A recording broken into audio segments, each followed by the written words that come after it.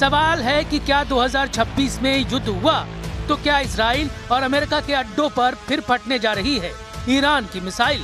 क्या ईरान और अमेरिका के बीच हालात बिगड़े तो सजा इजराइल को मिलेगी? और तेल अवीव के हाइफा में क्या इसी तरह से फिर होगा हमला? क्या ईरान के मिसाइलों के आगे फिर ढह जाएगा इजराइल और अमेरिका का डिफेंस सिस्टम? अमेरिकी अड्डों और इजराइल पर ईरान के हमले को लेकर लगातार ईरान के कमांडर चेतावनी दे रहे हैं। रेवोल्यूशनरी गार्ड्स के chief major general Mohammad Pakpour ने ऐसी वार्निंग दी है कि नेतन्याहू और ट्रंप के पैरों तले जमीन खिसक जाएगी। ऐसा दावा ईरान में किया जा रहा है। कमांडर पाकपूर ने कहा कि अगर इजराइल ने ईरान पर फिर हमला करने की गलती की तो ईरान की सेना इजराइल के लिए जहन्नुम के दरवाजे खोल देगी। मेजर जनरल पाकपूर की वार्निंग बता रही है कि ईरान ऑपरेशन ट्रू प्रॉमिस 4 को अंजाम देने के लिए पूरी तरह से तैयार है। ईरान के इस बहुत ही ताकतवर कमांडर की वार्निंग डराने वाली है। सर्वोच्च नेता अली खमैनी की चेतावनी के साथ साथ एक कमांडर ने डबल फ्रंट वाली चेतावनी दी है और कहा है कि 13 दिन के युद्ध के बाद अगला हमला दुश्मनों की जड़ें हिला देगा। जाहिर है खमैनी और उनके कमांडरों का इशारा इजराइल और अमेरिका की तरफ है। मेजर जनरल मोहम्मद पाकपूर को मेजर जनरल हुसैन सलामी की मौत के बाद IRGC का कमांडर बनाया गया। मेजर जनरल हुसैन सलामी की मौत 13 जून को इजराइल के हमले में हुई थी और उसके बाद से पाकपूर IRGC की कमान संभाल रहे हैं। इजराइल के खिलाफ 12 दिन तक मिसाइल अटैक करने के बाद जब युद्ध विराम हुआ तो मेजर जनरल पाकपुर ने क्या कहा था, बहुत गौर से देखिए।